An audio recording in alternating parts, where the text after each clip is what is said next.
Don't you think it's time for the city of Savannah to have an honest tourism management plan? Let SCAD start paying its fair share? And the hospitality industry needs to increase its wages? The impacts of new growth should not cost residents. All local elected officials on council and commission should have term limits. We're working hard to accomplish these policies. We need your help. Please contribute whatever you can, $5, $10, or $20, by going to bettersavannah.org. Donate. Thank you.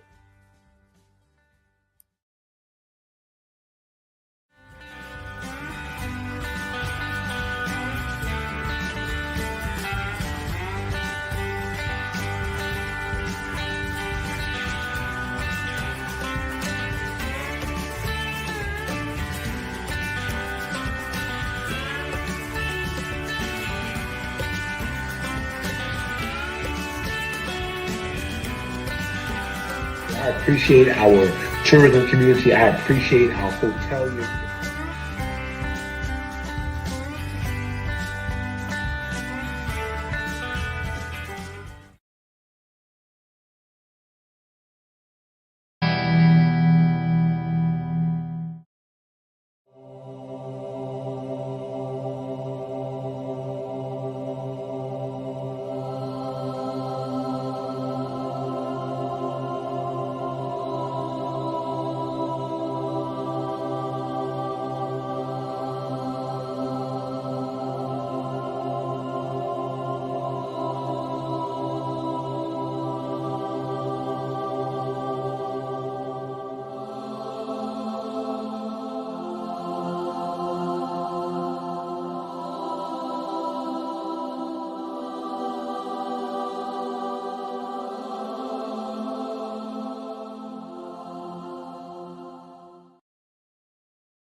The following show and broadcast is a production of Better Savannah, an independent expenditure committee dedicated to better policy outcomes at the state and local level.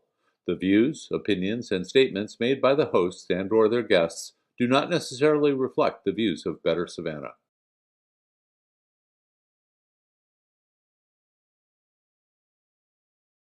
Community, because those are our citizens, those are our children. If we started early and intervened, they wouldn't be where they are today. So we as a community have a collective responsibility to do something about that. And Judge Walmsley said it best last week.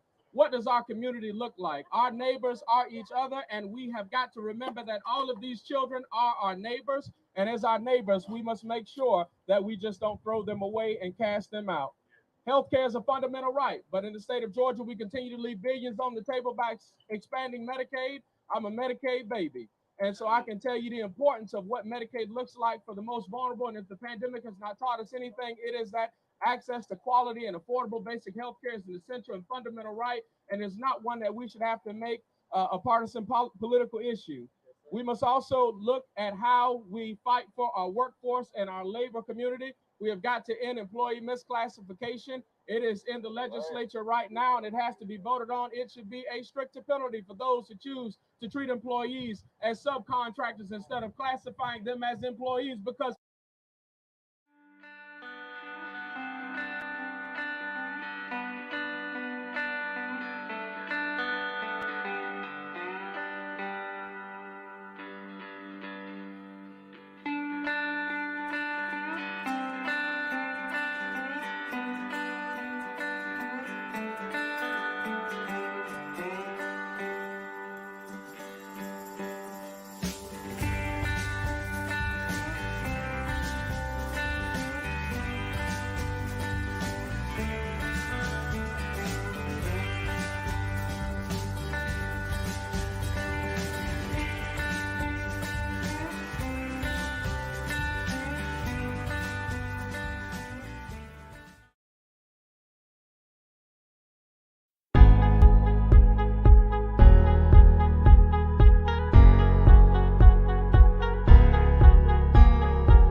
John, what's Yeah. going on, buddy? Hey, man. What's going on, everybody? It's John and Chuck back for episode 72. It's Thursday, January 27th. City Council of Savannah is meeting live right now. But as we said 2 weeks ago, as part of our top 10 for a new year in episode 71, John, we were very interested to see what's going to happen with the local state Senate primary for Lester Jackson's seat, the House races for Derek Mallow's seat, 163, 165 with Representative Jackson, Representative Gilliard, kind of a whole host of musical chairs, plus a school board race. So all that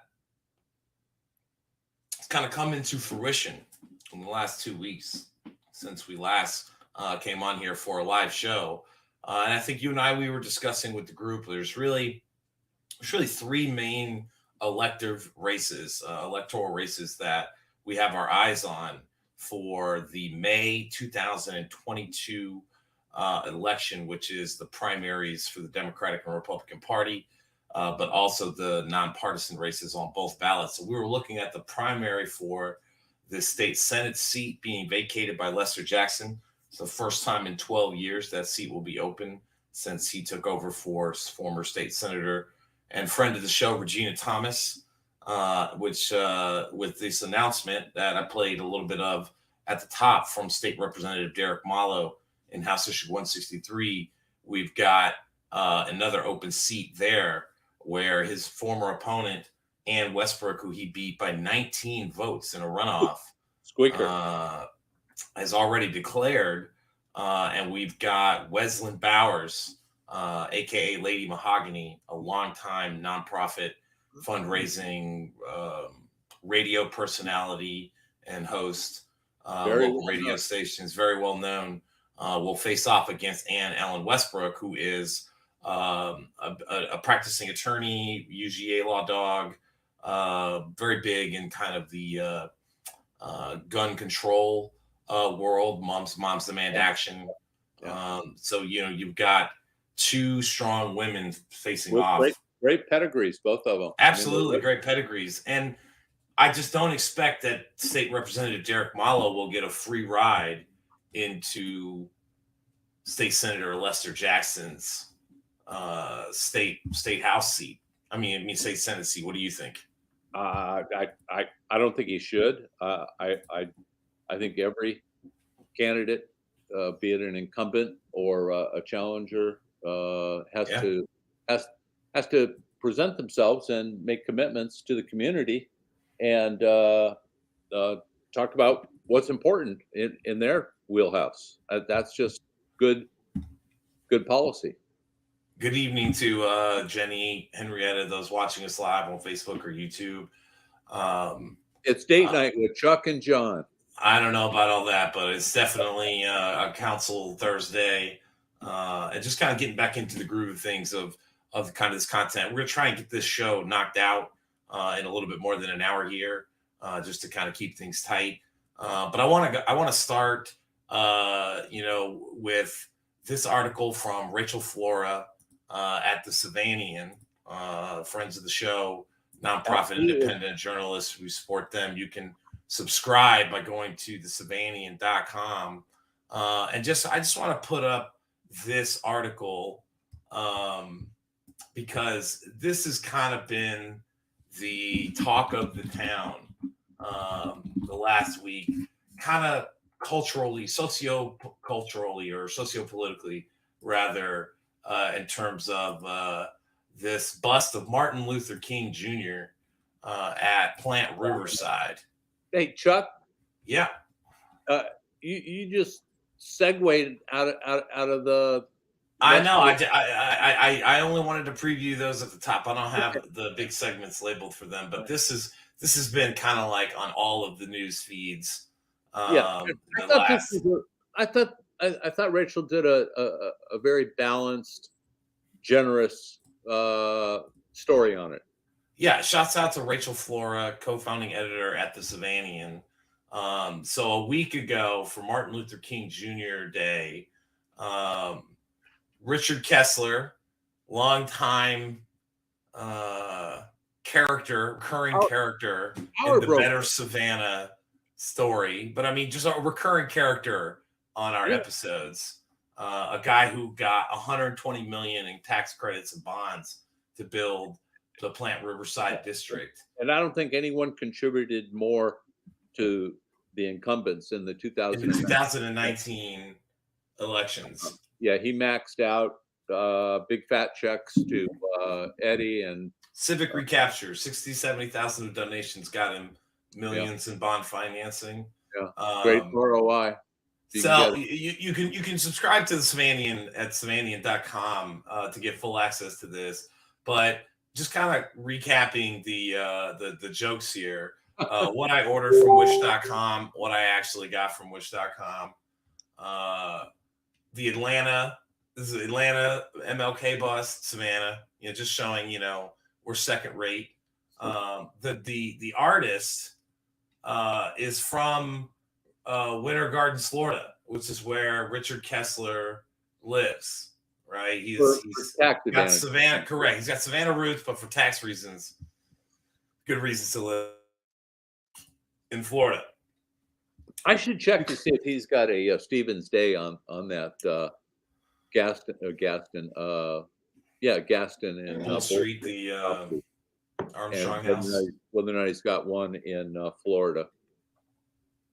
Anyway. A lot of people said that the sculpture was more akin to Paul Winfield in the 1978 miniseries King. Just a ton of just kind of piling onto the guy. I just want to remind our audience, this is the same Richard Kessler who tried to buy the Waving Girl in the last months of Eddie DeLoach's council in 2019. Remember that, John? Yeah, he was statute crazy. I think he's got a thing for art. He's a big collector, and he wanted the Waving Girl hoisted up and transported down in front of his multi-million-dollar new project and dropped there. So got a thing with statues. Absolutely. So the majority on this city council enjoys the company of this type of high rolling donor of campaigns and politicians. He bought the last council they lost, and now he's buying the majority on this one. Yeah, well, there are those on council that can't be bought, but there certainly are a number of willing and receptive people. Absolutely. Council. All right. Well, we'll if the comments come in, if I get anything else, we might come back and talk a little bit more about these primaries here at the end of the episode, John. But let's move on to broken promises. Maybe on these two issues you wrote up for the show here, impact fees and term limits. Well, we certainly saw the they laid their cards down. Meeting back, not today, but the last meeting, and not to be clear, not everyone that's on council included supporting term limits in their platform. However, Linda Wilder Bryant, Dietrich Leggett, and the vast majority did. Yes, and Curtis has held the line and supports term limits, and Linda has flip-flopped.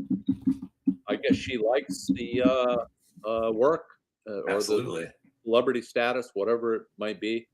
And of course, Dietrich is, waffly and soft and uncertain. It was not a full-throated support for term limits as he campaigned on. So sure, voters beware. You put your faith and confidence in someone with your vote, and when they don't deliver, they have bounced the check, so to speak. So be aware of that next time around. I'm trying to pull up Van Johnson's comments about term limits, John. Let me see if I can get this pulled up here. Well, you shared it. I'll kind of intro this a little bit. I did not listen to the Van Burmer podcast, but we're going to hear, hopefully, where the mayor says, "Oh, he's all for term limits, especially if it increases the mayor's to 3 terms instead of 2." Is that a fair characterization? Yeah, let me see if I can get us into this.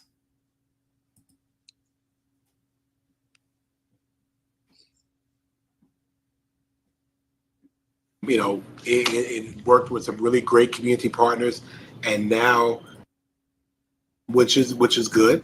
Mm-hmm. And so, we know that now we're in the middle of an Omicron spike that is vertical. I mean, literally, it doesn't do this; it does that. Right. Straight up. Yeah. You have an organization with people coming on that don't have a clue about what's going on. And you have an entire government that's moving full steam ahead on December 31st. Right. And then on January 1st, that direction may stop and totally turn in the other direction.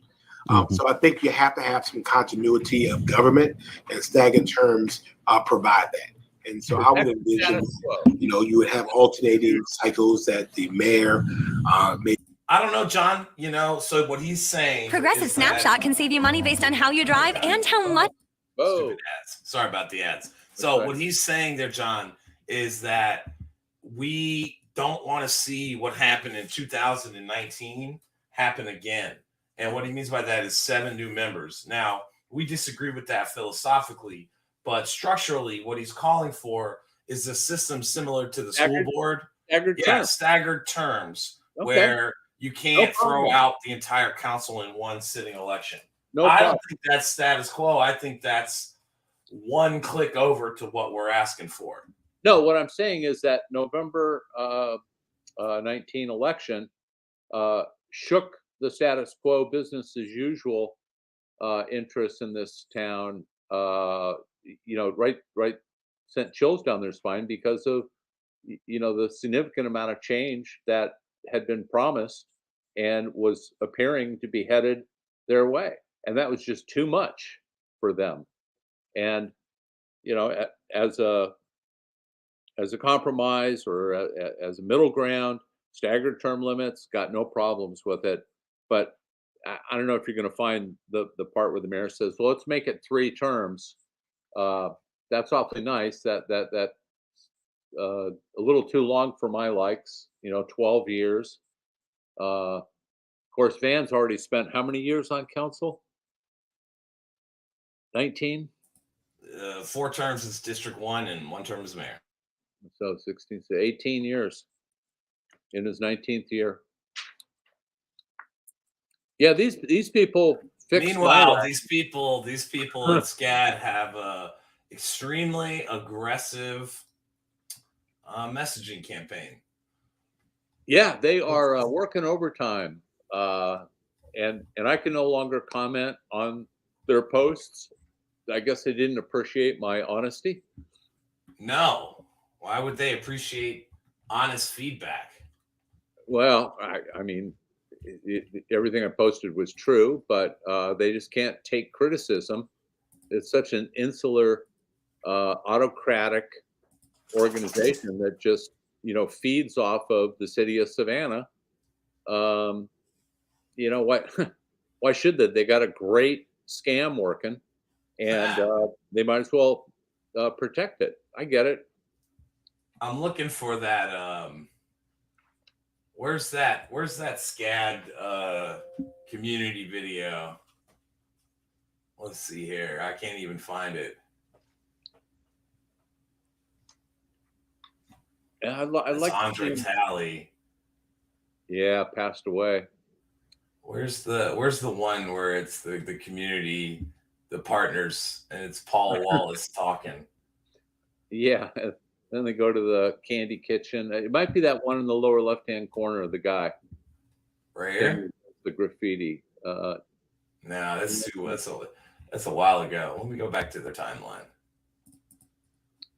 I think they have more than one Facebook page with videos too. So, well, they're sure doing a full court PR press, right? Very much so. right when the community is coming together to say, hey, the benefits that you had 30 years ago made sense, 20 years ago made sense, 10 years ago made sense, but don't make much sense anymore because your population of students is greater than every municipal population sans Pooler. So that's pretty undeniable. I think Totally. that the population of SCAD students has grown faster than most of the areas of the county has over the last decade, right? Yeah. Well,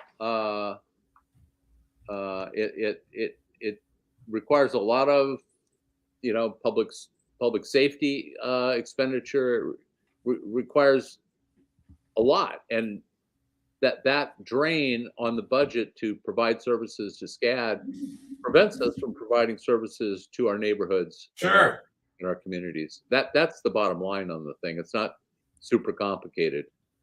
Right. But I'll No, tell you, I understand. look at the people that are coming up. Eric Curl's great pieces. Huge. SavannahAgenda.com. Check them out. Yeah. So, hey, we should plug and mention our friends at ATR. Yeah, the All Things Relevant Media Network, Julius Hall. Wednesdays, the Ravel, great show. Saturday, Andrew Keisha. the Watchdogs, Candle Keisha on Mondays. Yep. I know that By Us For Us with Blakely. That's on Tuesdays, and Jay Jones is around on his page every day, and Pastor Smalls on Saturday. Yeah, Chuck, I was hoping, and I know we planned it, and it's been delayed a little bit, but a Unity show is in our future. Let our viewers know, where Julius and Keisha and Alicia and Pastor Small, we're going to appear together in a big show and talk about how united we are. We don't agree 100%. Don't misunderstand this, but basically, at the core, you now have 5-6 groups united in trying to modify business as usual to a more equitable and better sense of public policy, and that's but it's just not quite reflected in the elected officials, yet because of some just defections. give us another election cycle. Another election. Well, today on council they voted for the Impact Fee Advisory Committee, and your and my names got overlooked. We've been advocating for this policy for 5 years. All these people ran on it. We've had this ad rolling for the last year.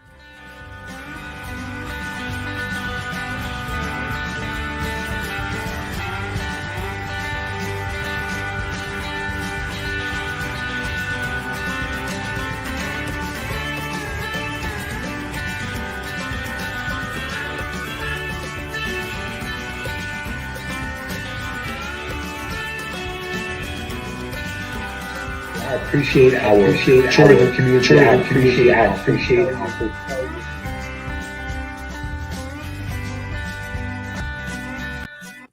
And instead, we got Pat Shea and the ward laws and people on boards of chambers of commerce getting the inside track here. And it's because elections have consequences, and even post-elections have consequences. And when your caucus is in the minority, you don't get to decide who goes on what commission or authority.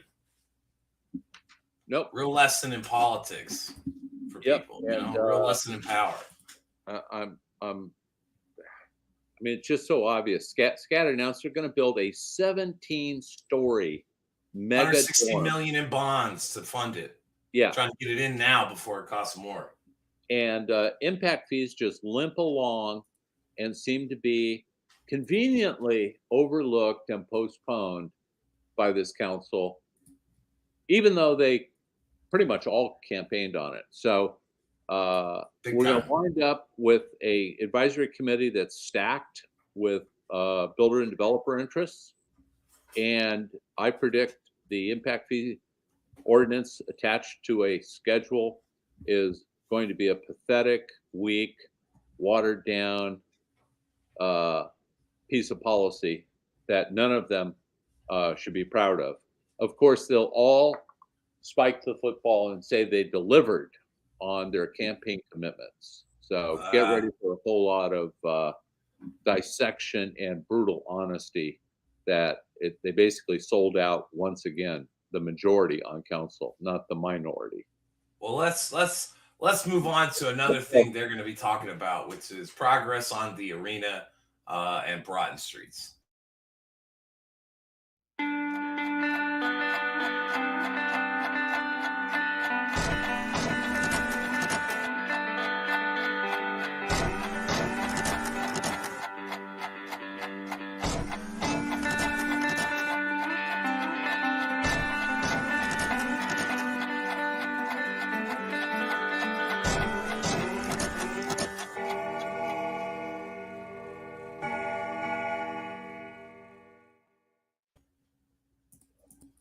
Yep. So John, Broughton Street is back under construction. We've got the arena opening up on a soft open in a couple of weeks here. Yep. We put up a post of an article, a free article from Jim at the Savannian, which got a lot of interaction. Trying to pull it up here.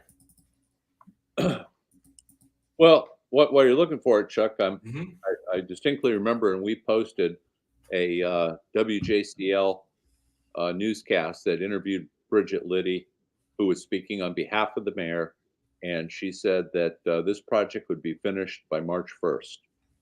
Right. So I don't think that's going to be met.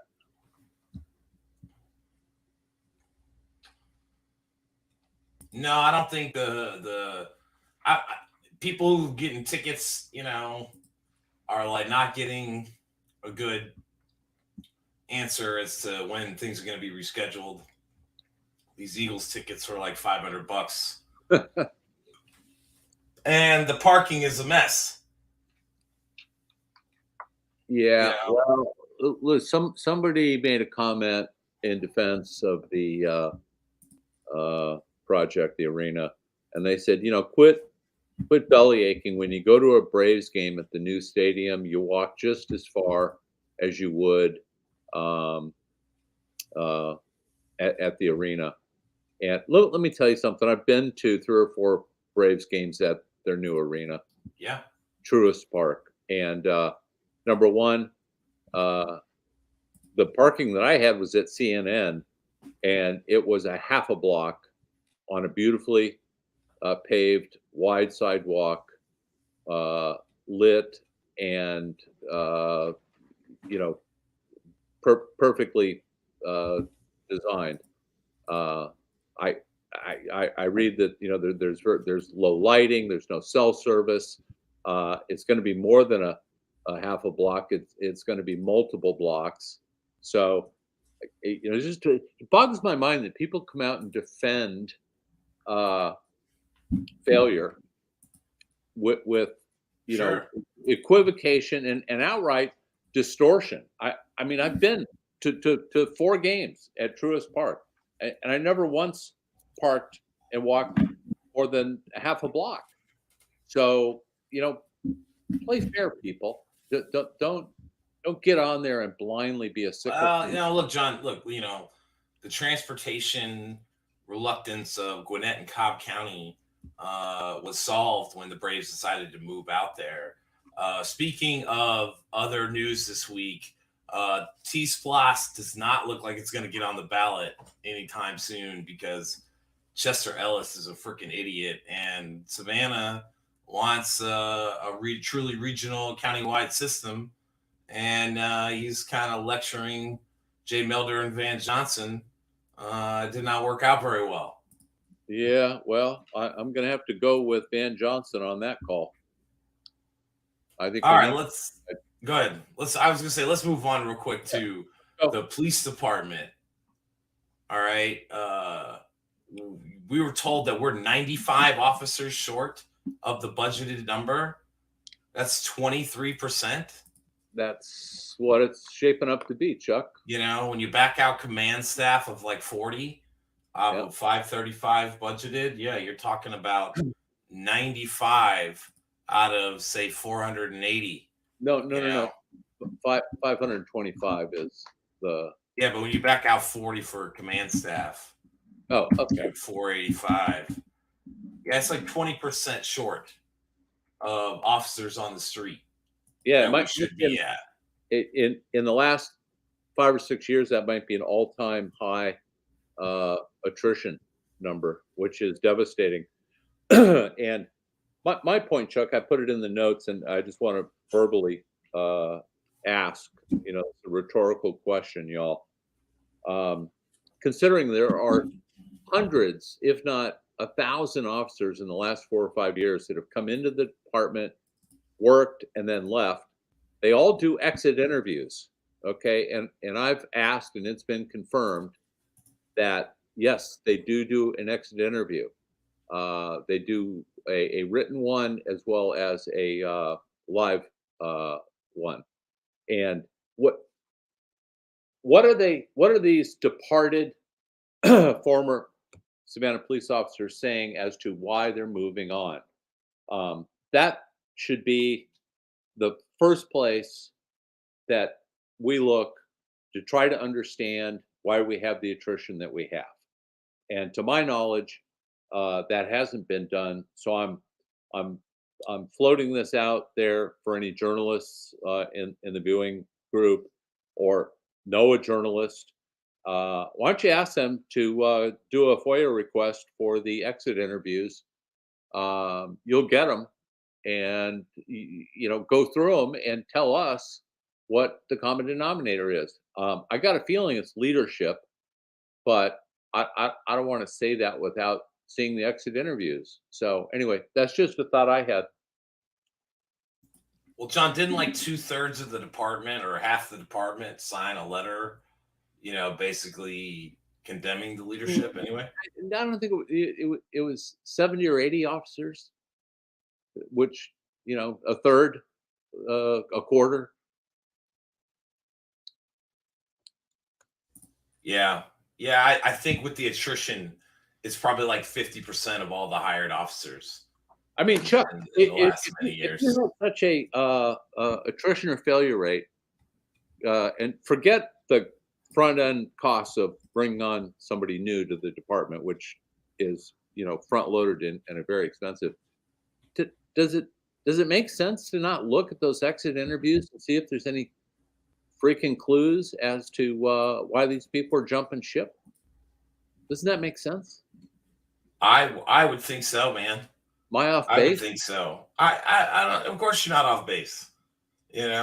Speaking of things that need looking into, one of the reasons that we've been kind of radio silent the last 4 or 5 weeks over the holidays here is you've been working on a project out here on the island with Matt Kitchens and some other concerned citizens. Oh, yeah, a whole gaggle of us, and I hope to do a thorough show in the near future. But essentially, what's happened is a group of citizens got the Secretary of State to provide us with the list, open records request, of everyone that voted in the municipal election on November 2nd last year. And there were 1,302 people that voted. So we audited 700, about 55% of everyone that voted who was a registered voter. We did a deep dive on as far as we could with the internet options that are available to us. Facebook, Chatham County property tax records, tax commissioner database records. And here's what we found. Basically, there are 120 irregular votes cast out of the 700 that we audited. Now, if we had audited all 1,300, that number would be, 130 times, 120, well over 200 votes. Now, some people on council, the cutoff was out of the 6 was the top 3, and the top third vote getter only won by 45 votes. So that's significant. Now, we aren't hoping for a new election. Don't misunderstand me. This really was our jumping in point for the Tybee voter rolls, which, as you can see on the screen, there are 3,405 registered voters at Tybee. The population is 2,990, but 13.7% of them are under the voting age of 18.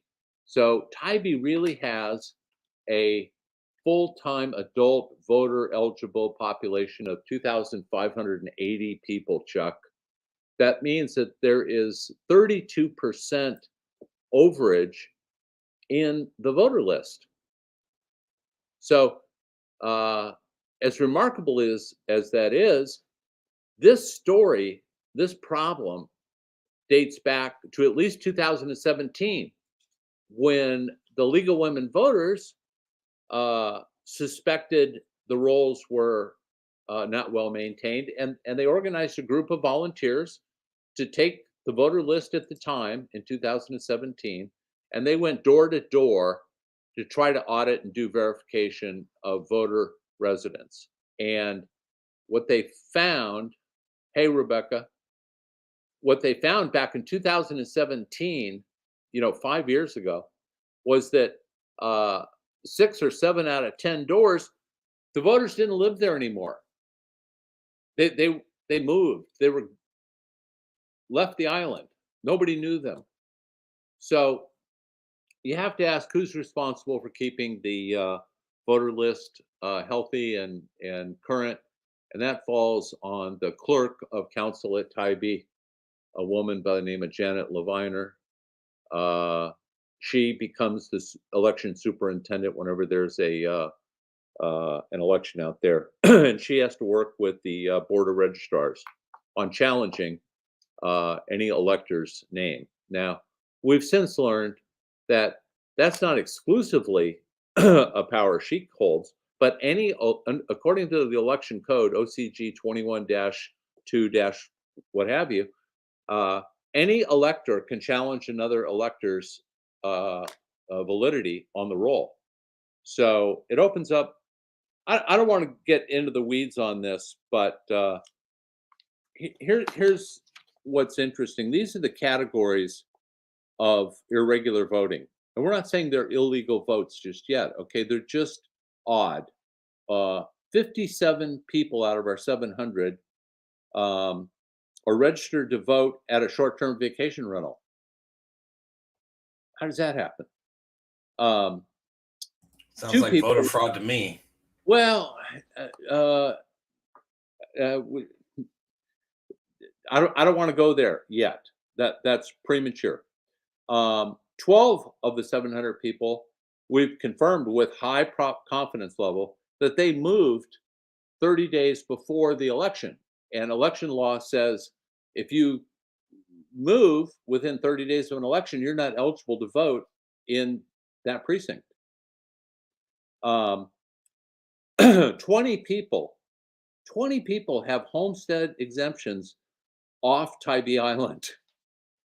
Now, when you have a homestead exemption for voting purposes, that's your primary residence where your homestead exemption is claimed. And you don't get it automatically. You have to apply for it and make an affidavit that says this is my principal residence. So 30 people have made that claim somewhere other than Tybee, but they voted in the Tybee election. 11 people out of the 700 have 2 homestead exemptions inside Chatham County. How does that happen? the point of this Did is you speak with the tax commissioner or the chairman of the board of assessors? we've had let's say superficial, brief conversations about it.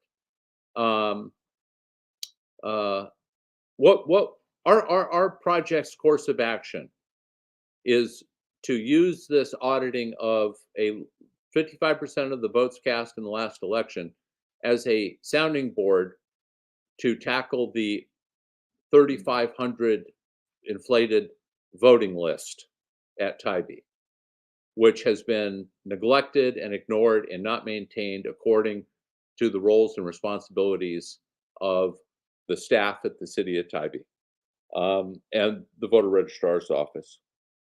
I'll give you a good example, Chuck. We're both familiar with Article 9 in the in the state of Georgia Constitution that Camden County Georgia, Spaceport. yeah, the petition for Camden County Spaceport. The Constitution gives, for our viewers, Constitution gives citizens the right to circulate a petition, and if enough signatures are attached to the petition, then the probate judge orders a vote, a referendum on whatever the issue is. And for communities of Tybee's size, that is communities under 5,000 population, they have to get 25% of the registered voters in the last general election. Well, if you've got a 32% inflated voter list, it makes the bar unreasonably high and subverts the constitutional rights that every citizen get from Article 9 in the state constitution. So I guess what I'm trying to say I said I didn't want to get into the weeds, and here I am. But the point is, there are multiple variants and problems associated with the lethargy of Tybee City staff not culling and working as they should their voter rolls, so that they're never going to be perfect, Chuck.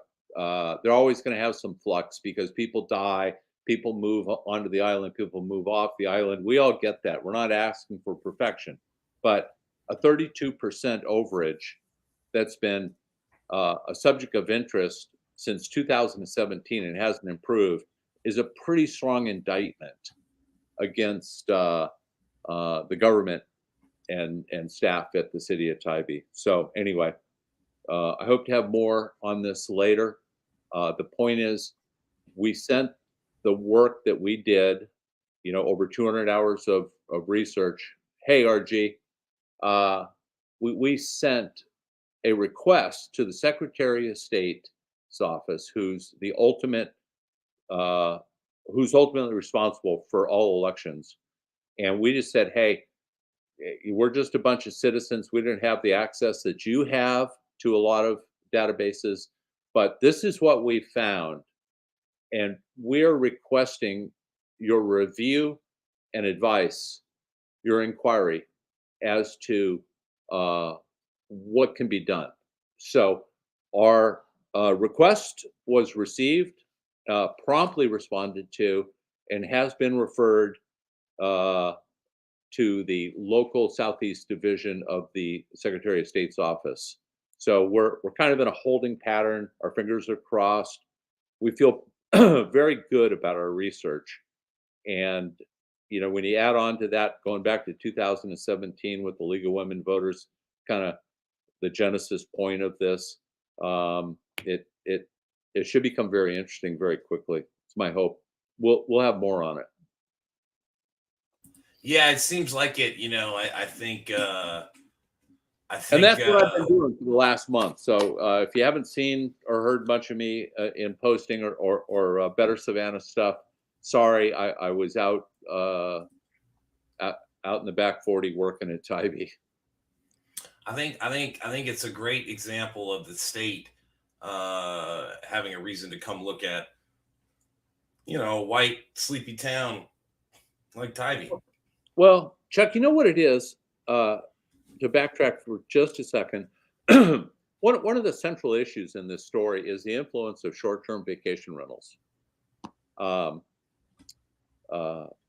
You know, can you really have a Stevens Day exemption on your STVR that's on multiple websites to rent year-round? I mean, I don't think so. You know, is Chatham County really now granting homestead exemptions on businesses? I mean, short-term vacation rental is a business. I mean, this is in your tax return a business. It's owned in an LLC, which is a corporate identity. You're collecting sales tax and hotel motel tax. I mean, these are businesses. This isn't someone with 20% of their living space dedicated to a home office. But that can't wash. So what are you pulling up here? Meanwhile, here's what the city of Savannah is doing just a few minutes ago.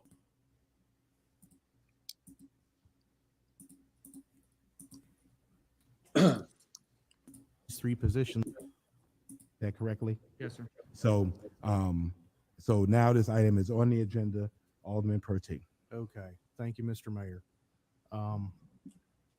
This was an item in which I requested consideration of some time back, and I want to, since you brought up the council or rules of council, let me talk about rule number 7 just for a second. Let me pull it up. So, council officers, in accordance with the city's charter as codified in the city's code of ordinances, the mayor shall be recognized as the official head of the city and presiding officer at all meetings. In the absence of the mayor at the meetings, a succession of council officers will be in order. Mayor Pro Tem, chairman or chairwoman of council, vice chairman or vice chairwoman of council. Each of these 3 positions will be elected among council members at a meeting of council during the first month of each new administration. So in legal opinion, council has the authority to evaluate its officers. That evaluation can be compared to an employee evaluation. The results of the evaluation can range from increased responsibilities to removal of office. So making this about responsibility and accountability, we must take into consideration that one must be held accountable for their actions. In light of the reprimand voted on by City Council, and since the reprimand was approved by City Council, I move to remove Alderwoman Keisha Gibson Carter from the council office position of council chairperson. Second. Wow. It's the firing squad. Dr. Brian, this got put on the agenda during the middle of the meeting. Were you watching? We were getting the show off the ground here. Yeah, I wasn't watching you all. We have I'm over here doing some engineering for Julius, but we got a good guy in there, so I can jump. I can co-manage or jump on this. I was watching the workshop earlier where they wanted to gut the city of Savannah and give it to Kessler and the SCAD. So I saw that workshop. I did see that. Well, what do you think? I think it's sad. I'll share. Let me share some context. My father and mother are in their 90s, so I came along late. And so my father is a postal worker, was a union guy, 94 years old, from Liberty, built his home in Liberty City. And so I know what it means to live and to see and to hear my elders talk about building in the city of Savannah. He also grew up during the Depression. So any of you all who know the Depression, he walked to schools. Let me tell you how old that is. There was a Missouri Avenue in Savannah. And if you remember that far back, which I don't, it just tells you that there's a lot more to Savannah than just some tourist money and some bricks on Broadway. And if you know anything else about the Savannah, the overpass that they were talking about in the workshop, when they built that overpass, it displaced African American businesses and neighborhoods. And so today is just like you said, a firing squad. You start by displacing again residents and talking about that as if it doesn't exist, and then you won't go after an alderwoman because her opinion and her advocacy is different than theirs. But it's so funny to me, Purdy can sit out here and do that and hide behind Savannah Pure Politics. Let's be real about it. If you don't know who's running that show, that's who it is. And so, I mean, I'm honest that he can do this without standing on a stool, but I guess he feels big sitting in that chair. Well, we're not going to air this publicly, but suffice to say that Curtis dealt us a huge disappointment in what he committed to do. Excuse me, and reversed himself without notice or without explanation, and we just basically had a whole lot of defections to the magic of the mayor and his influence over 3 or 4 other members of council. Yeah, and Melinda, yeah, Melinda and I have talked. I am just what I'm afraid of, and people don't see this, John and Chuck. That when that arena was built, and it scares me for Carver Village. They were talking early in council about a surface level parking lot.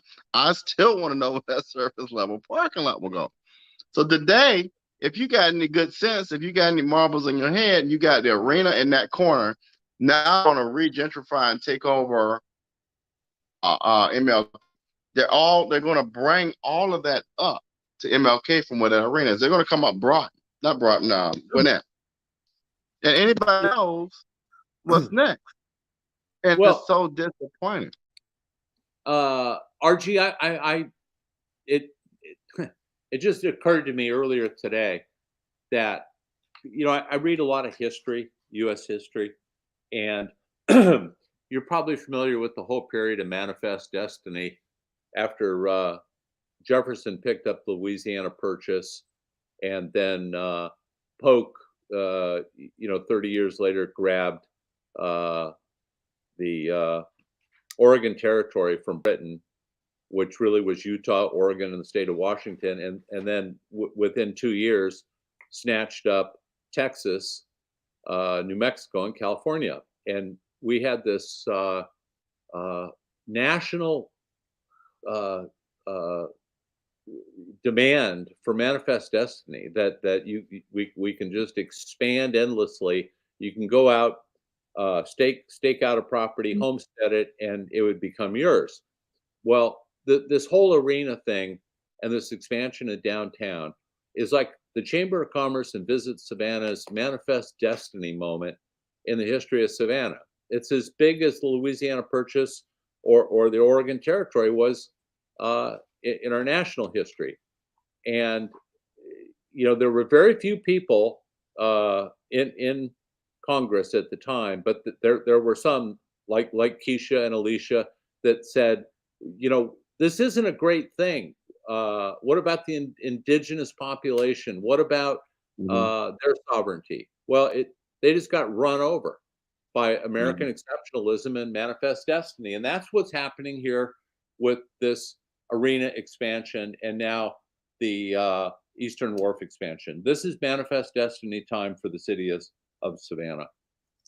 And it's not for the citizens, it's for the business interests and the commercial control and interests of the city of Savannah. But people don't realize that they're still waiting for lights, action, camera, or shot spotters out in the 5th district or the 6th district or the 1st district. So well, and here's the thing, and for folks in Savannah, if you haven't been out to Eastern Wharf, it is just there are townhomes that are being, just to break it down.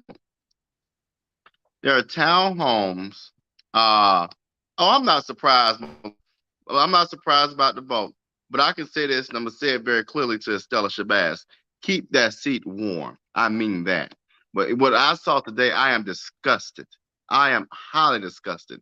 I don't know who you think you're representing, but the people are talking. The people are not happy. Keep my seat warm.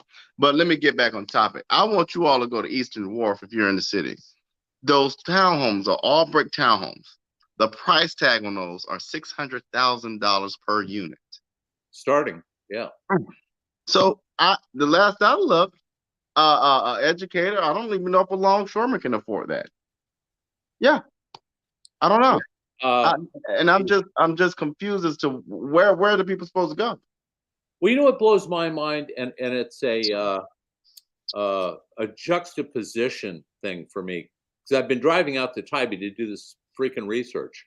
So I go down President Street a lot. I have been, and here you have this bougie upscale, hundreds of millions of dollars of investment going in Savannah River Landing, Eastern Wharf, whatever you want to call it, and literally a football field away, under the Truman Overpass, is the city's largest homeless encampment that Linda Bryant said was a priority for her, and it's bigger than it ever was.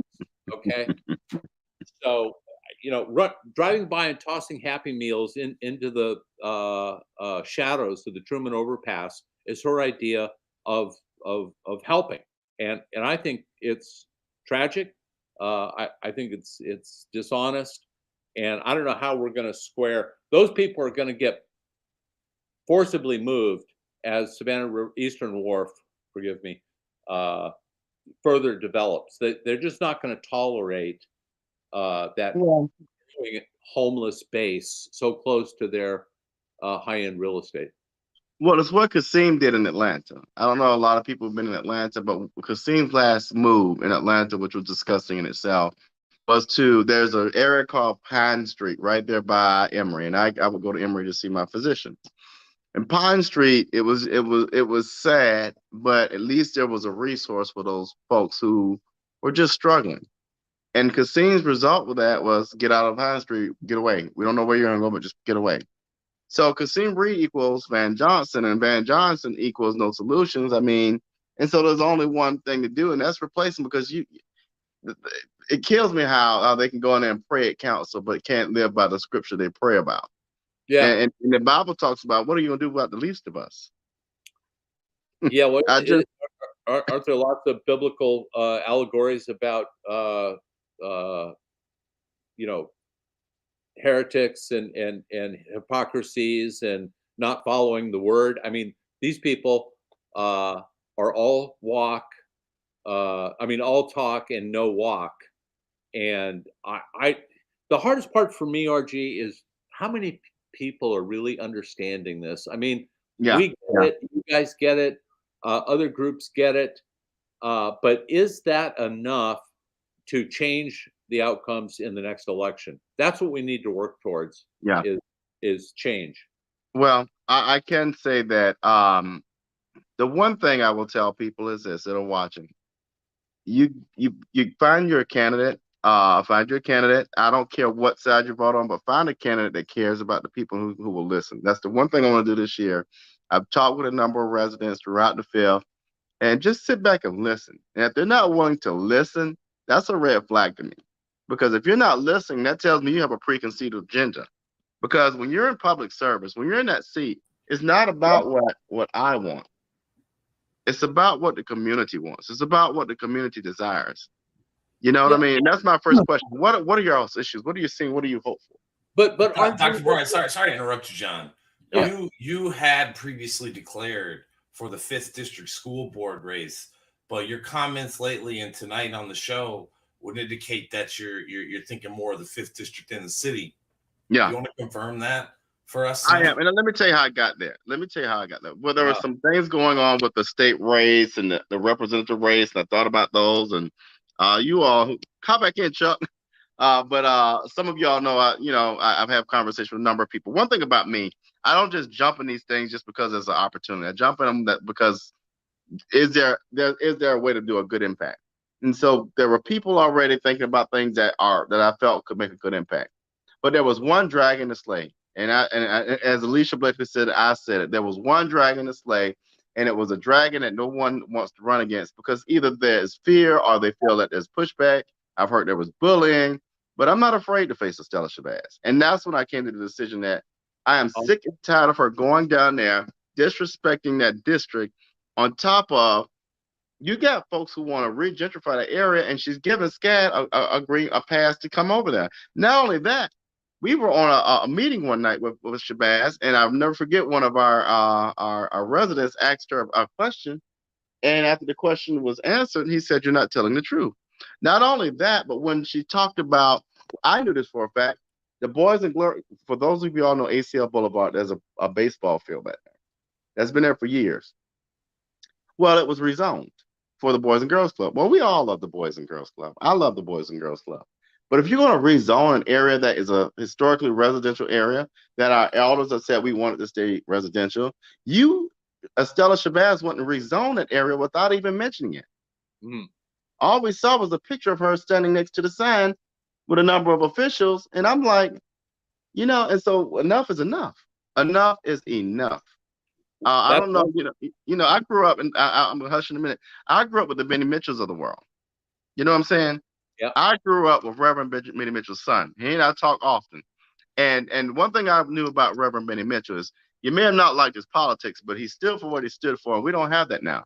And Estella's trying to fill her pockets. She's lining up with this mayor, and the people are suffering, and I just cannot take that anymore. I cannot. Well, we wish you great success and look forward to hearing a lot more about your thoughts. What you think about this school board president's race? Well, Roger I'll Moss, say Ty that. Wiley, Todd Rhodes, all black candidates for school board president. Yeah, I will say this here. I think the best candidate right now is someone who the people can gravitate to. I just feel like Todd Rhodes is that person that people can gravitate to. The chips will fall where they may. I tell you, my concern with one of the candidates is when their husband can't speak on what weeping time is and why does it matter. That's concerning to me. That is highly concerning. Yeah, well, when you can't speak on why things impact the city of Savannah, you don't know whenever someone says why does it matter to me, and you're in a leadership role, well, that's kind of suspect to me. Absolutely. Chuck, what are your thoughts on the school board race? You're pretty savant. I guess Chuck steps away. I don't have any children in the school system. I don't have the background that Dr. Bryant does. The credentialed qualifications. Well, you went to Georgia Southern, you know. Yeah, exactly. Many years after me. Many years. I'll tell you this. I personally don't have an interest in creating the next generation's John and Connie Hall or Youssef and Estella Shabazz. Roger Moss is a charter school advocate who will empty the coffers of public school funding. So that really only leaves one more candidate in the race, and that's Todd Rhodes. Who's going to run in the 5th district in your place, Dr. Bryant? I do know that there's been conversations. I cannot remember. I really can't remember his name. Who, and then that's another thing too. I felt good about that candidate because, but there is one that when I spoke with Ms. Hines, that people kind of felt good about, and but again, it went back to, okay, well, if you're not going to run against Estella, then I guess that leaves, I'm not afraid of her. I'm just not. But again, but I can't remember the name, but I think they do have a candidate that they're considering supporting, but I cannot remember his name. So that might be a Jay Jones question there. Well, Dr. Bryant, we heard talk that Estella might not even run again. Have you heard that? I've heard that, but I don't believe it. It's just like 164. I won't run again, and then they run again. Yeah. Yeah. Well, Estella probably wants to emulate Dr. Thomas on the county commission. She, in the short time I was there, Priscilla Thomas said less than 10 words in 3 years of service, but yet managed to get reelected, 5 times until, she wanted to retire. So Yeah, this is a funny town. People vote, for their kids' football coach, or their church member 2 pews up or back. Well, guys, let me hop off here. I definitely want to come back and talk to you. Anybody in the 5th District, call me. Let's talk. And I mean that sincerely. I'll give my email. Please do. Yeah, it's RG Bryant. So Robert is the first. So RG, is in George, BRYANT, the number 3 at gmail.com. Melinda has it. Melinda posted for me. All right. Thank you. All right. Thank y'all, guys. We'll be in touch. See ya. Oh, man. Lots of fun there. Dr. R.G. Bryant, co-host of the Watchdogs on Saturdays on ATR. Is that kind of breaking news? He's running against the I mean, he had posted that he wasn't going to run for school board a couple days back. Yeah. So, I think that was kind of breaking news here on Better Savannah's episode 72. Not that we're obsessed with fast breaking news, but wait, Chuck, before we wrap up, what's with the firing squad at City Council organized by the mayor and his? I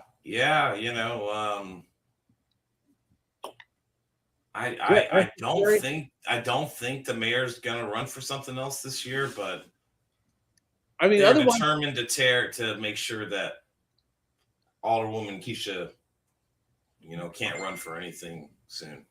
Well, those positions are 99.9% ceremonial, so I don't understand unless Van is planning an exit early. What's is it? Just smear Keisha, attack Keisha? I mean, I think she used the R word. She called another member racist. So, well, at least we have our aluminum to-go cups for solace. We do, John.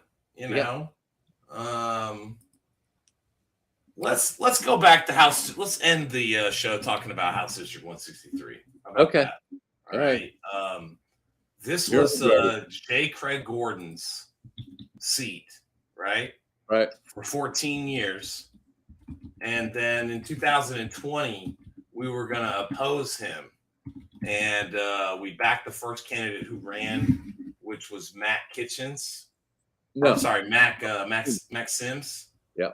Right? Right. And it ended up being a 5-way race that went to a runoff. And Alan Westbrook, who is a confidant, a student of Democratic Rep Edna Jackson, she lost by 19 votes in that runoff against State Rep Derek Malo, who, as we talked about at the top of the show, is running for Leicester's vacant state Senate seat. Out of 2,000 or 3,000 votes cast, right? Yes. Okay. Just so people have some context. Right. So,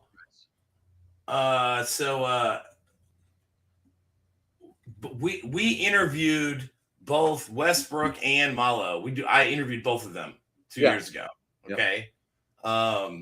We decided to stay out of that race. And as you saw, it was a super close finish. It was 19 votes difference. Yeah. Right. Yeah. I think we could have shifted 14 votes. We could have shifted 20 votes. I mean, we've shifted more in other races. We probably could have shifted 200 votes. Let's be honest. Easily. Yeah. Right.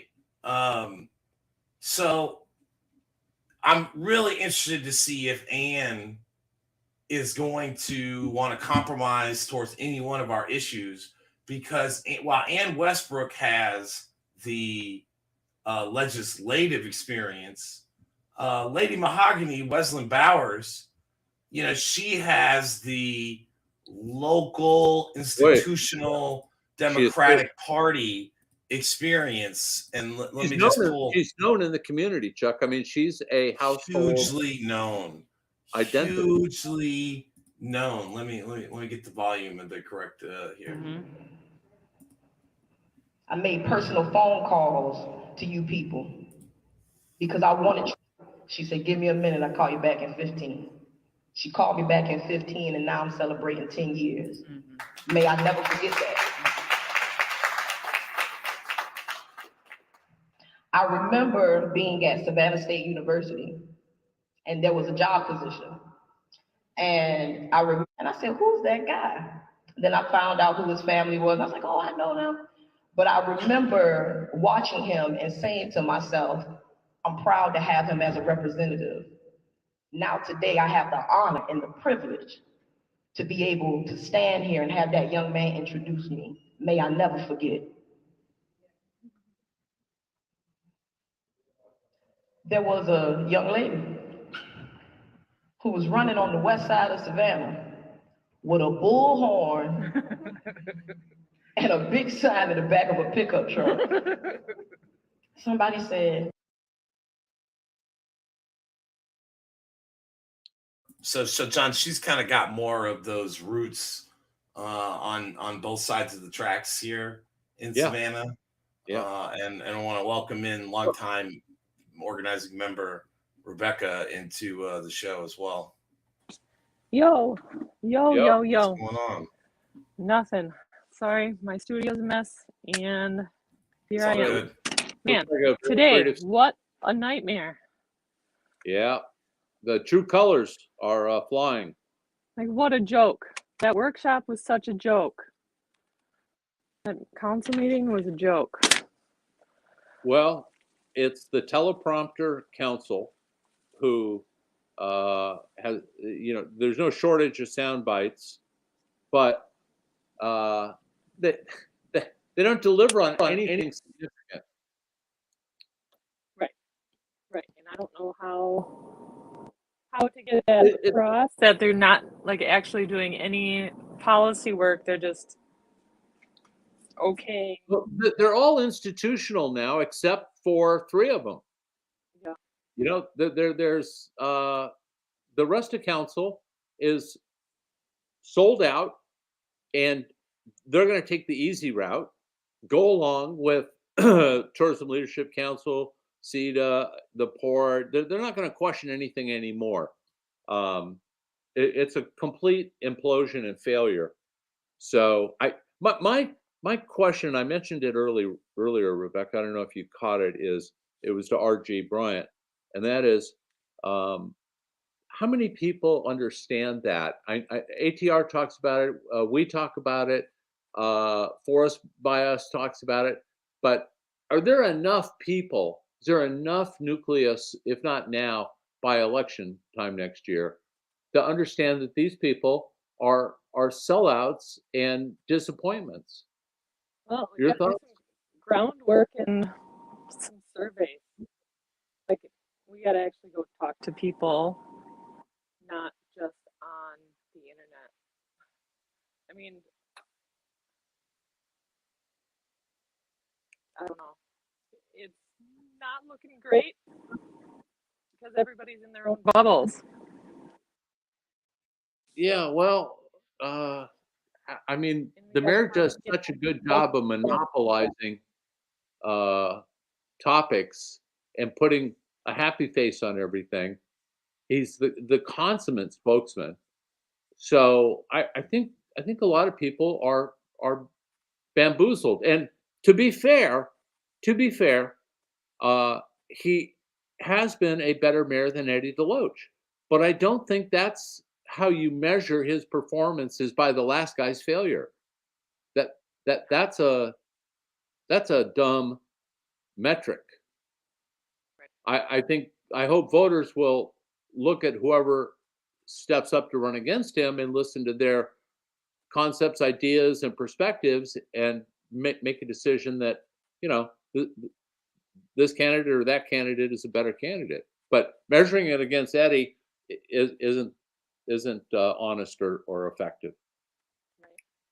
And I mean, like, how recently did they adopt the Racial Equity and Leadership Task Force recommendations for? I can't speak to that task force, but I can tell you on the housing task force, that's a 10-year blueprint. And I know that they've finally got some funds into it, but the speed with which they do implementation, be it Broughton Street, streetscapes, or Arena, or Canal District, it might as well be a 30-year timeline. Well, I don't know. It seems to be everything is an emergency now. Everything has to be done now. And there's no But there's no work product. any protective policies. And they're just, I don't know. It's really gross. It's really gross. And there's no consideration for people who actually live here. Yeah. And like the you're accommodations, a little bit. There, can you hear me? Yeah. Sorry, I had to use my junky iPod. The accommodations that they made for the St. Patrick's Day parade. Yeah. Like, did you listen to any of that today? You know, I've just skimmed it, and I'll be honest, and I'll have to say that some of the changes are smart changes. I'm not here just to bash for no good reason. They give us plenty of reason to critique them. This has some very good components to it. So, do I think, re-imaging St. Patrick's Day parade is a key accomplishment or a big priority? No, but we're going to be hearing about it for days as if it's some holy grail of policy. Talk to me about the poverty rate. Talk to me about the homeless rate. Talk to me about wages and the disparities that exist in this community. That's significant.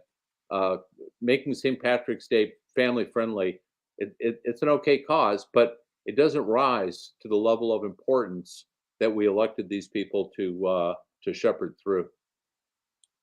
Oh, right, sure. But like when they institute things where you can't park a food truck in the Emerald Zone, like, these are all of these minority businesses that are mobile, like that are all on the peripheral of the city, like will not benefit from this boon of a whatever weekend festival outdoor thing. Like, it's things like that are. Yeah.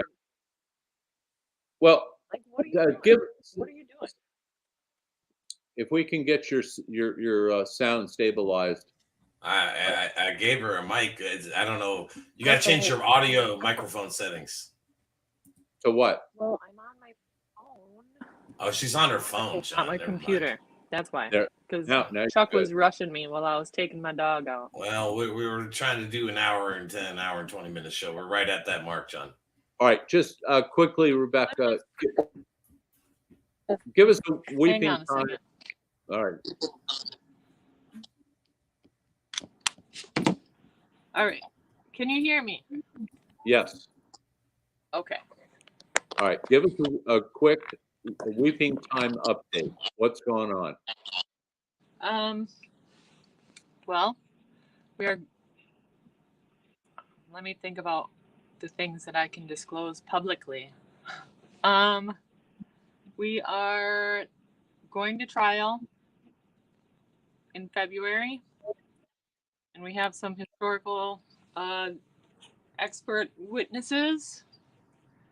And I mean, I got some information back about all of the application documents that the Housing Authority submitted to HUD to get that property approved for disposition to Salvation Army. Disposable property. There was no mention of the historic significance. And significance, like even on the adjacent property. If they're gonna split hairs about that, like there's a section for what has been in the area historically. Well, That was not, it was completely omitted, not a word. And that was done in 2015 or 16, that Yeah. application. So well after that West Savannah study. yeah, and that was after Buddy Carter intervened and suggested to the Housing Authority cooperate with the project owners. I think Buddy Carter intervened in 2017, but I'd have to look that up. Okay. Well, either way, we know that he jumped in and He was greasing the wheels. Yeah, there you go. And it's just really gross. All right. Well, tell people how to make a last plug here for signing up and joining the Weeping Time Coalition Facebook, right? Yeah, a Weeping Time Coalition group on Facebook. Please join. Yeah, we had a gotta say lot of things because it's just going to keep happening. It's going to keep coming. It's going to keep happening, and we have to actually stop and look at what we're doing to our neighbors. Yeah, well, I'm seeing and acknowledging all the new members that are joining, which is heartening, and they're coming from someplace. So I think that some of your work, I appreciate it. Hey, man, do what I can. This town is making me crazy. There's no shortage of problems to address. And with this council, they just grow exponentially. Every day, there's something stupid that they do that, an aluminum cup does not offset the lack of wages. An aluminum cup does not offset affordable housing issues. An aluminum cup option does not help hotel workers who are still being paid at poverty level wages. Right. Right. Chuck, you want to wrap this up? Yeah, I think we're going to have more on these important races. State House District 163, Senate District 2, School Board President's race. I'm just going to throw it out there. Ann Westbrook, Lady Mahogany, Derek Malo. I'm sure someone else is going to jump in that Senate primary against him. I'm not sure who yet. Roger Moss, Ty Whiteley, Todd Rhodes. You're all welcome to come on in the coming weeks and months because May 24th is 125 days away.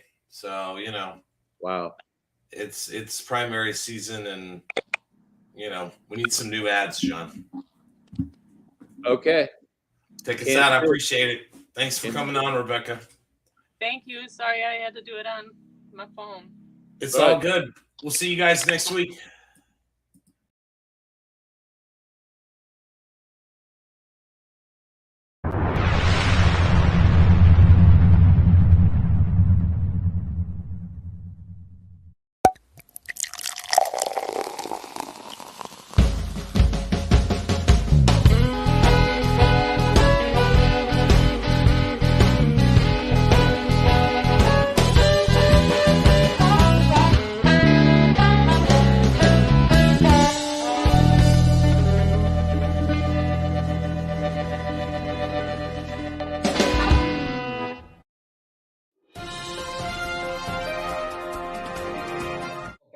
This is the Council of Change, and we are bringing that. Today is delivery day. We're out here delivering the pilot to-go cups. So I'll see you all out there. I'm going to go rock this delivery. Come out and enjoy the aluminum to-go cups, and we'll be launching these bad boys next week. I'll see you out there soon.